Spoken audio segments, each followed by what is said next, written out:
saya Aditya Ferry Sulistiawan. Di sini saya akan mempresentasikan ujian akhir semester untuk mata kuliah ekonometrika. Yang pertama saya akan menjelaskan definisi mengenai properti residensial, yaitu properti yang dimiliki oleh individu untuk tempat tinggal. Contohnya rumah tinggal, apartemen, rumah susun, dan asrama. Nanti kita akan bahas lebih lanjut di bagian belakang. Hal ini saya kutip dari occasional paper yang berjudul Kajian Perluasan Cakupan Pelaksanaan Survei Harga Pasar Residensial atau SHPR Pasar Sekunder dari website Bank BI. Untuk yang pertama, saya akan menjelaskan mengenai jenis rumah tinggal. Rumah tinggal ini dapat dibedakan menjadi 3 jenis. Yang pertama adalah sederhana, yang kedua menengah, yang ketiga mewah. Untuk gambar ini saya kutip dari sumbernya itu MAPI, website MAPI. Jadi untuk membedakan ketiga rumah ini, dengan kasat mata kita bisa melihat dari ketinggian plafon. Untuk rumah sederhana, ketinggian plafonnya itu kurang lebih 2,8 meter. Untuk rumah menengah, ketinggian plafonnya kurang lebih 3,2 meter. Sedangkan untuk rumah mewah, itu ketinggian plafonnya kurang lebih sekitar 4 meter. Lalu kita bisa melihat juga dari kualitas kayu. Kayu untuk rumah sederhana itu menggunakan Borneo. Untuk kayu yang menengah itu menggunakan kamper, dan untuk kayu yang mewah itu biasanya menggunakan jati. Kita juga bisa melihat, walaupun tidak kasat mata, kita bisa menanyakan ke pemiliknya itu, atau kita melihat dalam proses bangunan itu mutu beton bertulangnya. Jadi untuk mutu beton rumah sederhana itu K175, untuk mutu beton rumah menengah itu K225, sedangkan untuk mutu beton rumah mewah itu K300, seperti itu. Yang kedua adalah apartemen. Untuk apartemen ini terdapat 10 jenis. Untuk yang pertama, saya akan menjelaskan mengenai apartemen studio. Tipe ini pasti paling sering didengar. Biasanya luas apartemen ini tak lebih dari 18-20 meter persegi, dan bagian dalamnya sudah mencakup kamar dan kamar mandi. Sekilas seperti kamar hotel sederhana. Yang kedua ada loft. Loft ini sekilas tampilannya seperti loteng. Apartemen ini memiliki plafon yang tinggi karena ada tambahan ruang seperti area mezanin. Area yang setengah lantai inilah yang dinamakan dengan loft dan cenderung digunakan sebagai kamar tidur. Yang ketiga ada alcove. Luasnya hampir sama seperti studio, yaitu sekitar 19 meter persegi. Namun alcove berbentuk L, di mana bagian yang kecilnya digunakan sebagai kamar tidur. Biasanya disebut dengan half room. Yang keempat ada convertible. Apartemen tipe ini merupakan cara pemilik untuk menggabungkan kamar dan ruang tengah dan dibatasi dinding yang juga digunakan sebagai tempat menyimpan barang. Biasanya bagian tengah dinding ini diletakkan TV yang menjorok masuk ke dalam dinding, dan TV tersebut bisa dibolak-balik untuk menghadap ke ruang tengah atau kamar tidur. Ruang tengahnya pun dapat diubah menjadi dapur sewaktu-waktu dengan mengubah meja kopi menjadi meja makan. Seperti itu. Yang kelima ada junior one bedroom. Ukurannya sedikit lebih besar dibandingkan studio. Jika studio seluruhnya tergabung menjadi satu, junior one masih memiliki sekat antara kamar tidur dan dapur. Selanjutnya ada junior 4. Bukan berarti ada 4 buah kamar tidur, tapi interior apartemen ini melingkupi satu ruang tengah, satu buah dapur, satu buah kamar tidur, dan satu kamar tidur yang lebih sempit dan biasanya diubah menjadi ruang lainnya seperti ruang kerja. Terus ada 2 bedroom.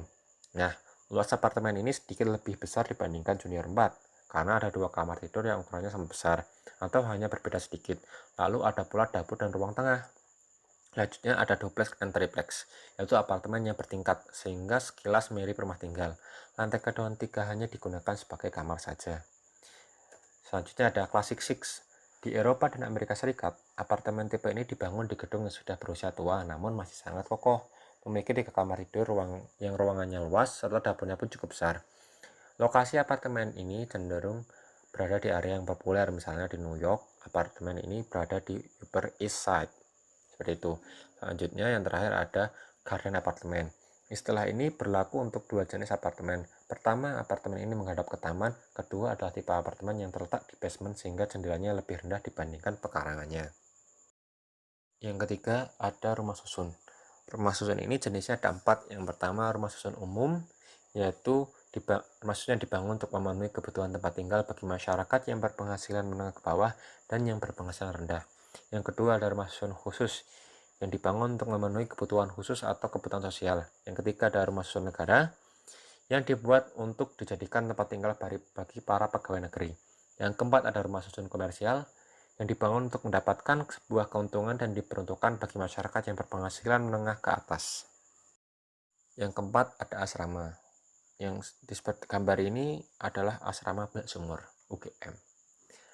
Untuk asrama ini dibagi menjadi 5 jenis berdasarkan bentuk pola denahnya. Kita bahas yang pertama yaitu the double loaded corridor. Merupakan serangkaian kamar yang tersusun secara linear di kedua sisi, memiliki satu koridor dan saling berhadapan, serta biasanya dengan fasilitas kamar mandi dan sirkulasi tangga di kedua ujungnya. Yang kedua ada the gallery plan, yaitu merupakan deretan kamar satu sisi dengan memiliki satu koridor dengan koridor berpola membuka atau menutup. Yang ketiga ada the extended core plan, yaitu denah tipikal dengan letak core sepanjang deretan unit kamar. Core ini memadai ruang servis, toilet janitor, dan lift. Deretan hunian kamar ini mengelilingi 4 sisi denah dengan core memanjang hampir sepanjang deretan unit-unit hunian. Selanjutnya ada point tower plan, tipikal denah yang biasa diaplikasikan pada bangunan bertingkat tinggi dengan transportasi vertikal berupa lift. Yang terakhir ada vertical house. Nah, asrama yang memiliki serangkaian kamar yang terdiri 4, 6, 8 unit atau lebih dengan bangunan yang memiliki satu atau dua tangga yang melayani sebuah kamar atau sederet kamar yang disediakan akan menciptakan kesan seperti tempat tinggal sendiri. Seperti yang melatar belakangi pengambilan objek apartemen di Surabaya, yaitu berdasarkan pemberitaan dari kompas.com yang berjudul Pasar Properti Surabaya Tak Pernah Surut. Secara gambaran umumnya, sebagai kota kedua terbesar di Indonesia, Surabaya menjadi patokan sebuah standar penilaian bisnis dan investasi setelah Jakarta, termasuk untuk sektor properti. Pertumbuhan ekonominya menyentuh angka 7%, meningkat dibanding tahun 2015 yang menyentuh angka 5,8%. Ini artinya pertumbuhan ekonomi Surabaya berada di atas Jawa Timur dan nasional. Pasar Surabaya menjadi lebih menjanjikan, kelas atasnya sudah terbentuk, kelas bawah membaik kesejahteraannya, ekonomi bertumbuh yang mendorong buying power juga meningkat. Tutur Hendra dalam saat menjawab kompas.com pada Jumat 16 November 2018. Pencapaian tersebut menurut dia menjadikan Surabaya sebagai pasar paling potensial dan dinamis setelah kawasan Jabodetabek. Tak mengherankan jika kota ini juga menjadi favorit untuk bisnis dan investasi yang kemudian berdampak positif terhadap perkembangan dan pertumbuhan kawasan di sekitarnya seperti Gresik, Mojokerto, Sidoarjo, dan Lamongan. Dalam pasar apartemennya, untuk Surabaya dan sekitarnya juga masih menunjukkan pergerakan. Kendati secara umum aktivitasnya masih belum progresif seperti 2 atau 3 tahun sebelumnya. Menurut riset Colliers International Indonesia, hal ini terjadi karena masih banyak investor yang melakukan aksi tunda pembelian atau wait and see. Mereka menunggu membaiknya ekonomi dan implementasi dari stimulus yang dikeluarkan Bank Indonesia dengan harapan berdampak positif, kata Research Director Colliers International Indonesia, Ferry Salanto, dalam paparannya akhir semester 1 lalu. Dalam pemberitaan ini bisa diambil bahwasanya dalam perkataan investor yang melakukan aksi tunda pembelian atau wait and see. Nah, sementara di gambar umumnya Surabaya untuk sektor propertinya bagus, tapi di apartemennya masih menunjukkan pergerakan yang tidak progresif, di mana tadi banyak investor yang masih melakukan aksi tunda pembelian atau wait and see dan masih menunggu implementasi dari stimulus yang dikeluarkan oleh Bank Indonesia. Hal ini bisa dicontohkan dalam kasus KPA, kredit pembelian apartemen seperti itu, menunggu kebijakan suku bank yang dikeluarkan oleh Bank Indonesia. Hal inilah yang melatar belakangi pengambilan objek apartemen di Surabaya. Alasan saya menggunakan regresi linear berganda pada penelitian kali ini karena saya menggunakan dua variabel bebas. Yang pertama ada inflasi, yang kedua adalah suku bunga. Model regresi linear berkelan ini pada dasarnya memang dipakai untuk membuktikan ada atau tidaknya hubungan fungsi atau hubungan kausal antara dua variabel bebas atau lebih dengan satu variabel terikat. Korelasi berganda berkaitan dengan interkolasi variabel-variabel dependen, sebagaimana korelasi mereka dengan variabel dependennya.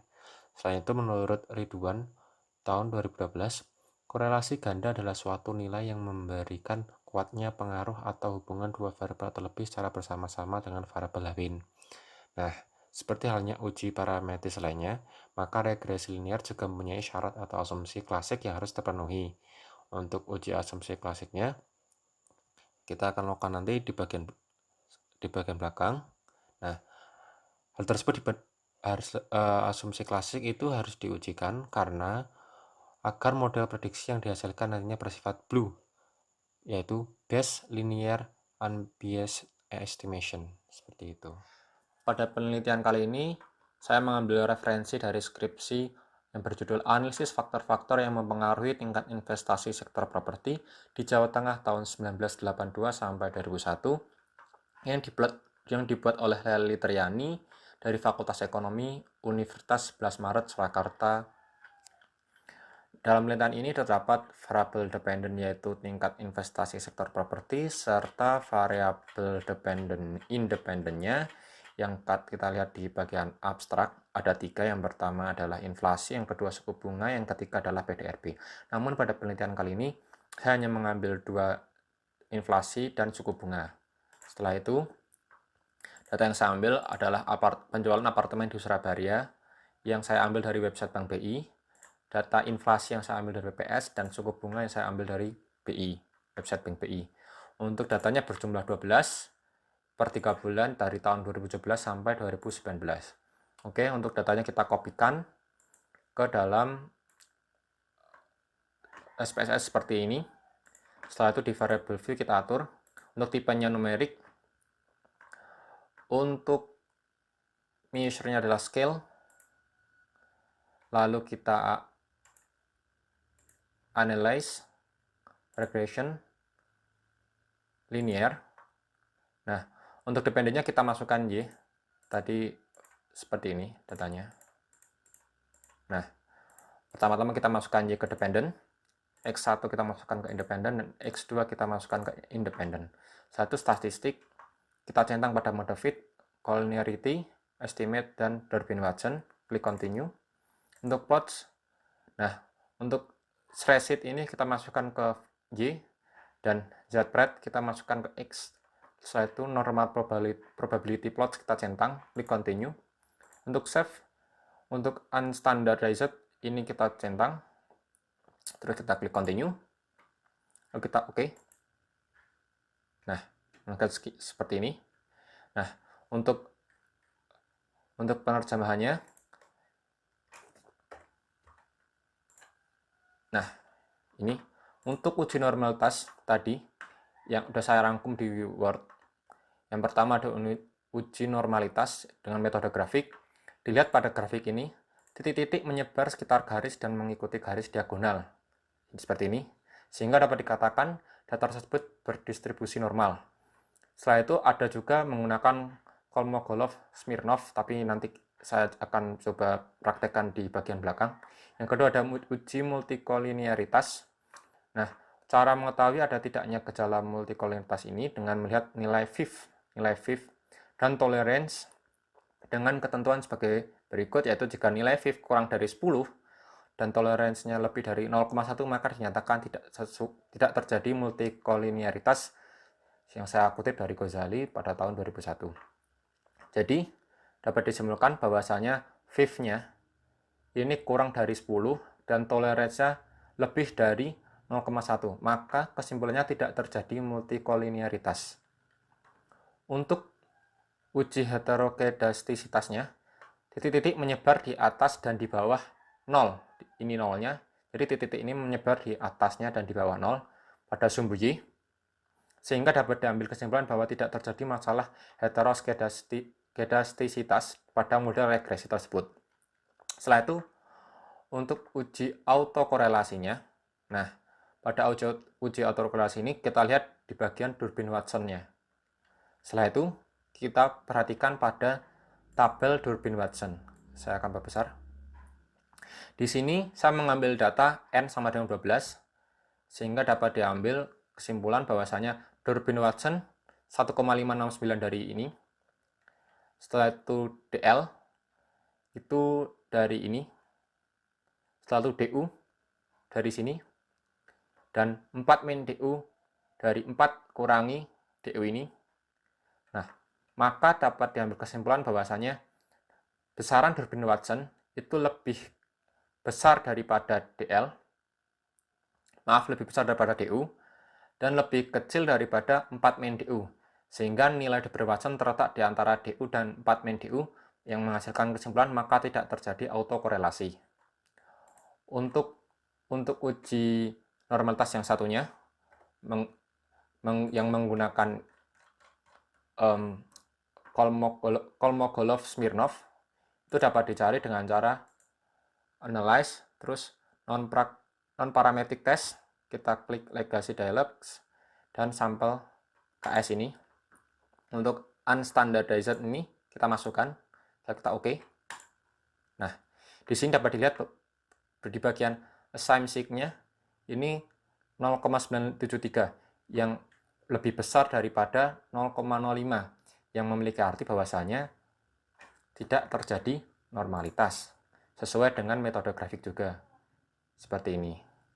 Sekian presentasi dari saya.